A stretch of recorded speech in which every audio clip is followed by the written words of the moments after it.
So it was 5.6. Does that mean I changed it to 5.5 since 6 was past, or is it still 5.6? 5.6 feet. Yeah, that was like. That would be 5 feet 5 inches. Okay, so I converted to 5.5, right? 5.5 feet if it's 5 feet 6 inches. Yes, that's true.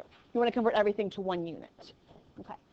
So 15, 16, and 17, all okay. Now I said I wanted to see the pictures, right? Some of these, I think one of them was a mirror picture. Was one of them a shadow picture too? So make sure that one of them you have a shadow picture, which means the triangles go in the same direction, and that should have been problem number 17. So in question 17, your pictures should have looked, well, the picture that you drew should have looked like this, where you had your sun out here. So make sure that in 17, that's the way your picture looked. Okay? And then it was 15 and 16, the pictures were kind of already drawn for you. But 17, you needed to have that there. All right, so you guys asked to do problem number 11 and 19. So let's look at those. Okay? Problem number 11 on 465, that was the right triangle stuff with the geometric mean that we had done before. I'm going to draw the picture to number 11, and then we're going to look at how to draw this. So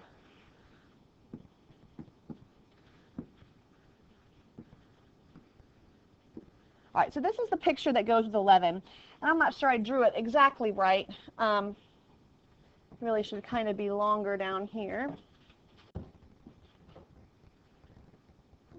There we go. Just because it needs to be obviously longer. Okay, so whatever. That looks like the picture.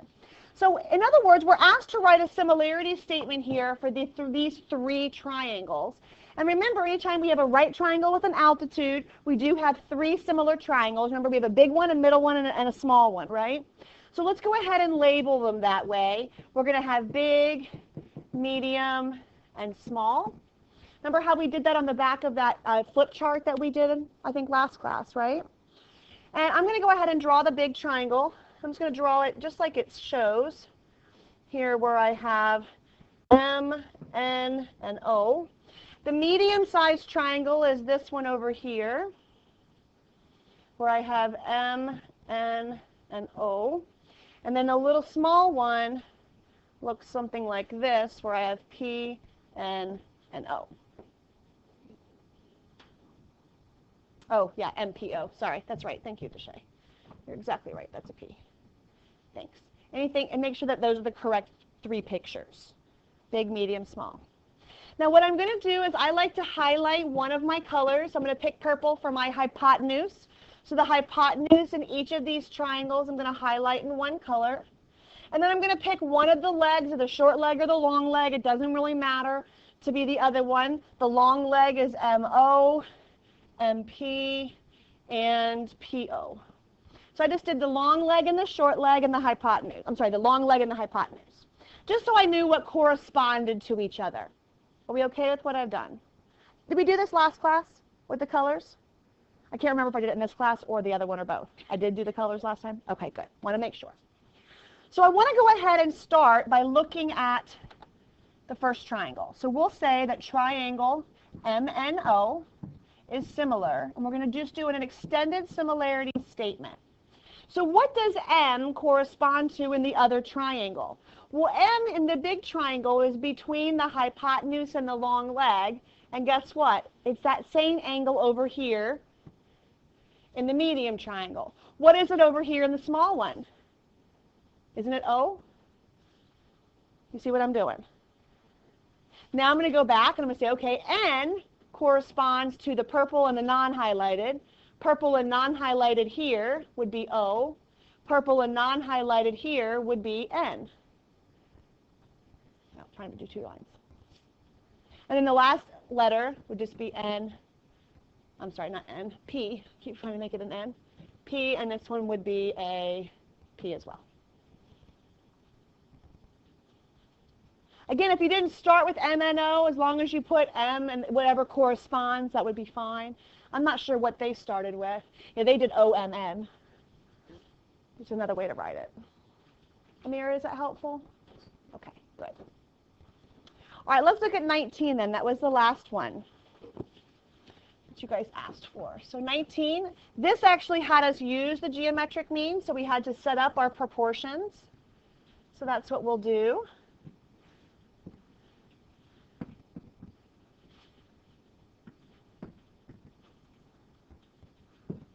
Now, quite a few of you guys did not solve for both variables, so we'll definitely need to do that. Which variable seems like the one you want to start with, x or y? Doesn't really matter. Which one? X, okay? Just because it comes first in the alphabet? Sure. Remember, I like to highlight my geometric means. Sometimes they're the variable, sometimes they're not. In this case, they both do happen to be the variable. So if I'm going to solve for x, I know that x is a geometric mean between a couple of things. As a matter of fact, I know y is a geometric mean between a couple of things because it's one of the highlighted geometric means. What is x the geometric mean between? 40 and 10. Good. We got 10 because we know that the entire length of the big hypotenuse is 50. So between 40 and 10. And what would y be the geometric mean between? 10 and, which is 50, right? So remember, if you look at this, y is a geometric mean between these things, between 10, the part that it touches, and the entire. So we can cross multiply. I get x squared is equal to 400. Take the square root of both sides. X is 20. No need to reduce radicals there. Here I have y squared is equal to 500. Y is equal to the square root of 500. Now how do I reduce the square root of 500? It's not a perfect square. Factor tree is a great way to look at it, sure. So 5 and 100, 10 and 10. A pair of 10s come out, 5 stays underneath, so that becomes 10 radical 5. And there are my two answers. Okay? I think 18's radicals were a little more difficult to reduce, which is why I picked it as the extra credit. But I do want you to give me your answers in reduced radical form, no decimals. Okay? Quite a few of you did do decimals on your homework. So really want you to reduce those radicals. You can check them, which is no problem with the decimal answer. But I really want you to practice using that radical form. And there's a reason. So when we get to trig, you have to use it. Okay? All right. Any other questions on homework at all? A little bit of a review, a little bit of new stuff. Okay, we're going to actually finish similar triangles today. Kind of exciting. We'll be done with this unit, and we'll test next unit. Okay, so next week, which will be exciting. So go ahead and take your notes out. We're going to call today proportional parts of triangles. You also want to get out your thick, the thing we started yesterday, the flip chart stuff. The what color did I make it this time? Like orangey color, yellowy orange. Oh, Julia, hold yours out for me. Get this out for me. This one right here. Would you kindly do that? Thank you. We're going to actually add this side splitter theorem to the back. Yes, baby. Okay, I have another one. Anybody else not have this because they were out? Okay.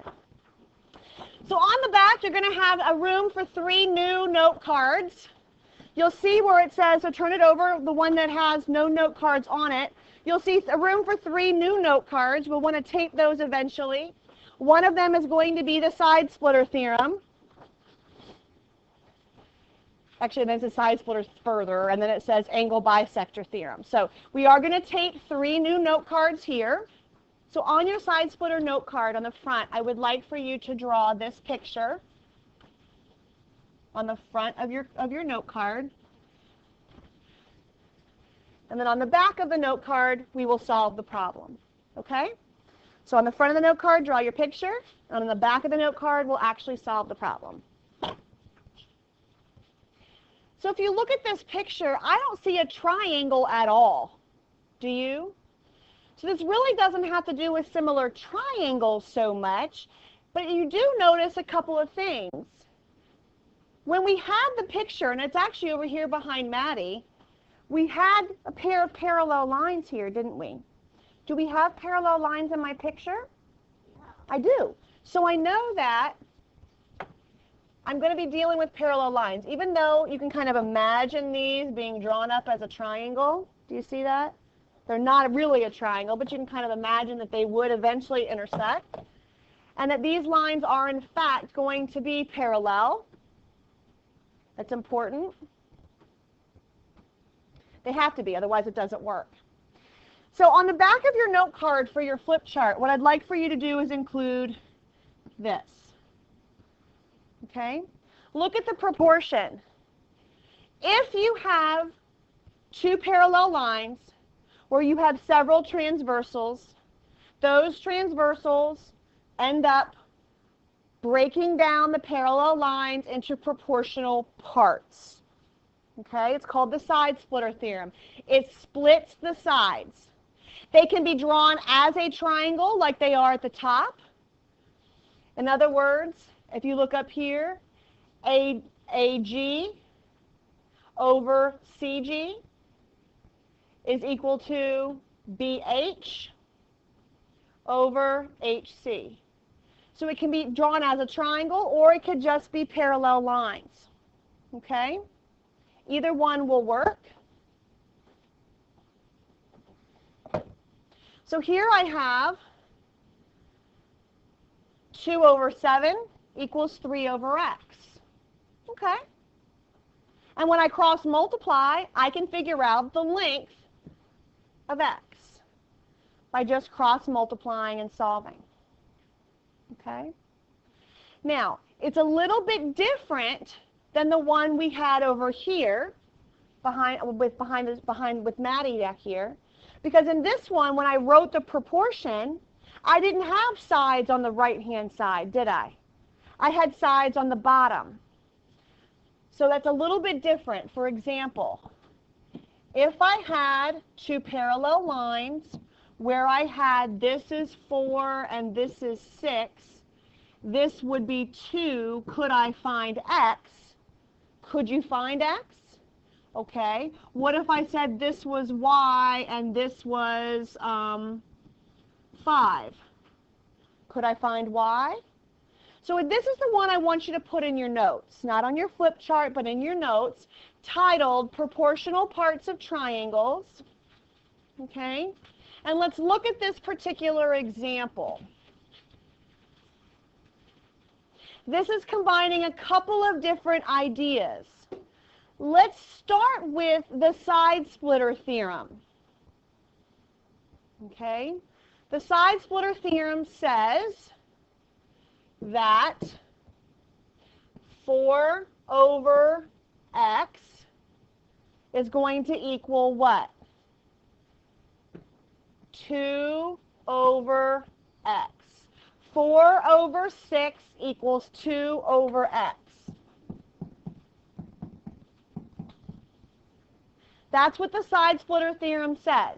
I have parallel lines in a triangle. Therefore, those parallel lines divide the sides up into proportional parts. Okay. So what's x? 3, exactly. 4x equals 12, and x is 3. I cross multiply. Y is different, though. Let's write a proportion to solve for y. Here's what's not true and what the most common mistake is. People want to say 4 is to 5 as 6 is to y. Not true. What's wrong with that? Julian? Perfect. So the mistake in that, what I just highlighted or what I crossed out in red, is this number. 6 is a part of the triangle. I need the whole big triangle. So what am I going to replace that 6 with would be a, which is 10. Very good. So you actually, to solve it, would be 4 is to 5 as 10 is to y. That almost always shows up on the SOL. Because of this side splitter, people want to break it up into proportional parts, but then when you have the base of the triangle, you have to remember to add the whole sides. Very common mistake. So 4y equals 50. What does y equal? What is 50 divided by 4?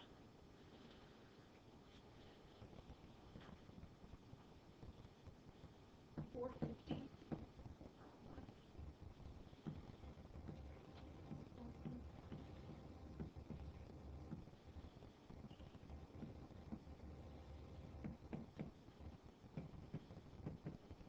Do you agree?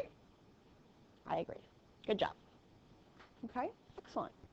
So again, common mistake. We know that we can do the side splitter, but when we do the side splitter theorem, it's only the sides that get split up like that. Okay? Only the sides. So let's make a bigger picture. You don't have to write this one down. Let's just look at it. And let's fill in the blank with some letters that you think might be true. Okay? So I'm going to either ask for volunteers or I'm going to randomly call on you to go on up and let's see what we got for this Friday. Okay? Does anyone want to volunteer to go up and do either one of those? Any of those? No? Nobody? Go ahead, Lucia. Anybody else? Oh, isn't that weird, Lucia? I picked your name out. Isn't that strange? What's the probability of that? Anybody else? Oh, she left. Deshay, I'm going to have you do one for us. Doesn't matter which one.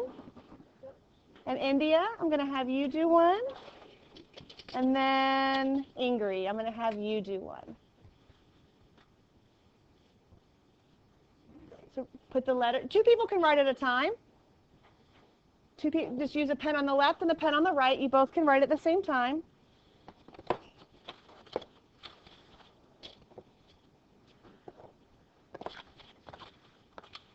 Let's see what you think. Do we agree with their answers or not? All right, I'm going to pause the recording while you guys are. So let's see if we agree. So does RQ and SR correspond? So I actually think sometimes highlighting these is the easiest way to see. So that's what I'm going to do here. I have RQ is to SR. Well, no, RQ, MN. Sorry, RQ is to MN. I'll pick a different color. And then I have SR is to LM. Do you agree with that? Do they correspond? I agree. Okay, so I think number 1 is correct. Let's try number 2. NO is to QP. Okay, pick a different color. And then I have LM is to SR. Do you agree? I agree as well. You have to remember to start with either the left-hand side and the right-hand side. There we go. Or the top and the bottom. So I have MN and RQ. MN and RQ. I agree. And then we have NO and QP. I agree with that as well. Good job. All right, and then the last one, we have SQ and LN. Okay, and then our last one would be RP. Ooh, they overlap. Is that okay? RP and MO. Is it okay if they overlap like that? They still correspond to each other though, right? Excellent job. Very good, guys. It's pretty, I don't think it's really hard. It's just a matter of knowing if you can set up the proportions that way. Very good. So let's try one that's a little bit harder. And this is one I want you to put into your second note card there. Okay, so you can put it onto your extended, your further, your second note card. Okay. And let's see if we can set it up. This is a bigger problem because I have X's and Y's, so it's a little bit of a bigger challenge. No big deal. Can we solve for both X and Y? So how would I go about solving this problem? What would I do? Give you a second to copy it down. So I know I have to write 2 different proportions because I have 2 different variables. And ideally, we want each proportion to only have 1 variable at a time. So let's solve for X first. So let's kind of use our highlighter to kind of figure out what would correspond to what. So x plus 3 over x. Do you agree with that part? Okay. So let's start with that. So x plus 3 over x. And then we need to find two parts that correspond that maybe don't have any variables at all. Are there two other parts somewhere in the picture that correspond? 3 and 4. Good. So which one goes first? Which one goes on the top? The 4 or the 3? Ooh, I heard both answers. Well, because 4 is on the same side as the x plus 3, 4 is going to go on the top. Okay? But 4 does correspond to 3. I agree. So this is how we would set the problem up. And now we just want to cross multiply. I have to be very careful when I cross multiply here because I have to distribute, don't I? So I'm going to have 3x plus, nope, 3x plus 9 equals, good. So what does x equal? 9. How did you get? Subtract 3x from both sides. And x is 9. I need to do the same thing for y. So I need to solve for y as well. What would the proportion be to solve for y? I'm listening. Go ahead. 2y minus 5 over y. Okay, I agree with that. Let me write it where I have more room. So 2y minus 5 over y. So these two things correspond. I agree. And then, can't I use 4 and 3 again as well? So where does the 4 go? Where does the 3 go? Good, because 4 is on the same side as the 2y minus 5. Excellent. So cross multiply there and tell me what y would be. Yeah, I got a decimal for sure. So I have 6y minus 15 is equal to 4y. It's not flex. That's not, we have to stay. They have the wrong bells. So then I have 2y equals 15, or y is 7.5. I agree. Good. So we know that whether it be in a triangle or whether it just be parallel lines, it could be one or either. A triangle with parallel lines, you also, the sides get split into proportional parts. Okay. We're good. Now let's look at the angle bisector theorem. So this is the one that I want you to put on the third note card. And again, you can just draw the picture down here if you would like. The side splitter theorem, and then the side splitter further. It's kind of the corollary of the side splitter. So we're on our third note card. It's called the angle bisector theorem. Triangle, angle bisector. Ugh. In a triangle, that's really an ugly, curvy, not really straight. Pretend yours, makes yours straighter than mine. But we're going to look at triangle DEF, and EG is going to be an angle bisector. So you can draw the picture. Okay? So draw this picture on the front of your third note card. On the front of your note card, we're missing some information in the problem, by the way. I want you to put, obviously, the picture. Okay? And then I want you to put this ratio. So write that on the front of your note card. Okay? Now, I think I'm missing some information on my picture. So if you would kindly go ahead and add this information as well. We'll need to add this to our picture here. We need this to be a 3, this to be a 6. We need this to be an X, and this to be an 8. Okay, so add that information, otherwise we wouldn't be able to solve for x, and we need that information was missing on the picture. Okay, so if I have a triangle that has an angle bisector in it, the angle bisector divides its parts into a proportion again. So if you look here, it says that DG, which is this segment of the base, DG over DE, which is where I get 3 over 6, is going to be equal to x over 8. Okay. So 3 over 6 is x over 8, and then it's just a matter of cross multiplying. So we can have parallel lines split our triangles into proportional parts, And we can have angle bisectors divide our triangles into proportional parts. The triangles themselves aren't similar, but we need to fix the belt. Any questions on that? It's pretty, it's a matter of remembering what goes to what. So the part of the base to the side it touches, the part of the base to the side it touches. That's all. Okay. All right, let's look at a couple of examples here. Okay. And I believe actually these are in your notebook. So if you would, go ahead and look in your packet. Let's see if we have those here. Anyone have their packet handy? Let's see if these are there so you don't have to copy them down. Anybody have it handy? Andrea, I see yours. So go ahead and flip. Yeah, they're right here. I believe, oh, they're right here in the bottom. If you look on the 7-5 reteaching sheet, right at the bottom, you'll see 5, 6, and 7. Do you guys see that down there at the bottom? These should be on the bottom of a page in your packet. So if you have your packet with you, you already have them here. So 5, 6, and 7, right here on the page number itself says page 49. So go ahead and let's look at these 3 problems for me. And let's go ahead and set up the proportions and solve each of these. We do have angle bisectors in each of these 3 cases. Any volunteers to go up and do them? 2 people can. Julia, go ahead. Anybody want to do another one? 5, 6, or 7? No. Okay. Sela, and I need 1 more volunteer. No. Okay. Thanks, Amira. Okay, go ahead. So we got 3 volunteers. Didn't have to pick anybody. You're lucky. Okay, let's see how we did. So do we agree 3 over 6 equals 6 over 4? Did anybody do it differently? Did anyone do x over 3 equals 4 over 6? Yeah, and you should get the same answer, right? Either one is okay.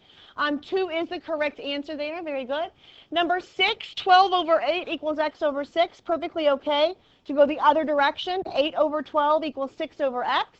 And we do, in fact, get 9 there. That looks right. And then we have x over 3, 2.5 over 5. And we do get 1.5. Got some decimals there, but that's okay. The key with all of these problems, what is the identifier in the picture that tells me this is what I have to do? Good. So I have to be looking for these markings, don't I? If those markings aren't there, I can't do it. But as long as the angle bisector is there, I know I can. Okay? Pretty easy. So what I'd like for you guys to do is right there in your packet, if you'll go ahead and turn it over, I want you to do problems 8 through 18. So on the 7-5 reteaching worksheet, you guys have it with you. I want you to go ahead and use these theorems and do 8 through 18. This is going to be classwork for you to work on right now, not homework. You'll have a separate homework assignment, okay? Do you guys want to go over problem number 12? I think it would be a good idea because I think it's algebraically a little bit more challenging maybe than some of the others. You mind if I borrow yours just to write it down? Okay. So number 12, if you look at the picture, we have some proportional parts here. We have some parallel lines. They're marked parallel. And we do have, they actually do intersect, which is interesting. And we have 2x plus 2, 8, and 10.5, and x. So we can write the proportion, I think, fairly clearly. 2x plus 2 is to 10.5 as 8 is to x. Would you agree with that part? And you can write many versions of that, but the means and the extremes should be the same. What is 10.5 times 8? 84. And then if I multiply x times 2x plus 2, I have to distribute. So that does give me 2x squared plus 2x. Now, I have a quadratic equation at this point, which means I need to get it equal to what? 0, which means I'm going to subtract. I'm going to subtract the 84 here. So I'm going to get 2x squared plus 2x minus 84 is equal to 0. At this point, I think factoring out a 2 is a good idea. Isn't everything here divisible by 2? Just doing that allows me to factor a lot quicker, okay? So I'm just taking out a GCF. So I'm going to take the 2 out and just divide everything by 2. So I have x squared plus x minus 42 is equal to 0. And we'll just continue to factor. We want two numbers that multiply to be negative 42 and two numbers that are going to add to be 1. What two numbers do you get? 7 and negative 6. Good. So I have x plus 7 and x minus 6. Now at this point, what I want to do is if I'm looking to solve it, I'm going to set each of the factors equal to 0. Now 2 is never equal to 0, so it's just a GCF, a constant, so we don't worry about it. Then I have x plus 7 equals 0, and I have x minus 6 equals 0. So x is equal to negative 7, and x is equal to positive 6. And 6 is the only answer that works. Why? Because you can't have a negative length. If you look back into your problem, we can see that x is an actual length. So I know that negative 7 is not going to work, so 6 is the only one. But it does require some pretty extensive algebra here. Okay? So this is something I'm looking at. And this is like the third or fourth one we've done now where you've had a quadratic. So you can kind of imagine you're going to see it on next week's test. Okay? All right, so next class, I'm going to be looking for two things. And there's two different assignment numbers or two different grades for them. Obviously, this one all the way through 18. Please make sure on question 18 you are drawing the diagram. I will be looking for that. So that's going to be one grade. And then if you turn, the next grade is the test review. And we're done. I told you we'd finish up the chapter. We are done with similar triangles now. So now what I want you to work on is the test review, and that's going to be your homework. Bring it next class. We're going to use that test review to play a game to review for the test. Okay? We have a very, no, it's not us. It's blocks, because you remember Monday is touch base, right? So you know that blocks 3, we don't have block 1. Shh, please stop talking while I'm talking. It's just rude. We don't have block 1 on Monday. We have block 1 during this supplemental time on Tuesday. So block 1's block 3 and 7 will be short. They're only about 45 to 50 minutes. And block 5 is a normal time because it's lunchtime. So you will have a shortened block 3 and 7 on Monday. Block 1 will be on Tuesday. Yes. No, not the time. Well, actually, the duration.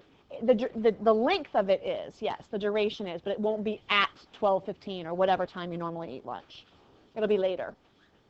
Okay? Everyone clear on what? You guys have plenty of time. We still have 20 minutes left in class, so I don't want to see anyone packing up. I want you to finish at least the 7-5. I would normally have you rip it out, but because the test review starts on the next page, you have to kind of keep them together and show them both to me next class. Fair enough? Okay. If you happen to get done with one and want to show it to me, I can check you off. That's fine. Otherwise, you can show them both to me next time. So again, 2 assignments. You need to finish the 7-5. Thank you. The 7-5 reteaching. You need to finish that. Make sure you're doing number 18. I want to see that diagram. I'm even going to highlight number 18 so you remember. And then you need to do the test review. Both are due next class.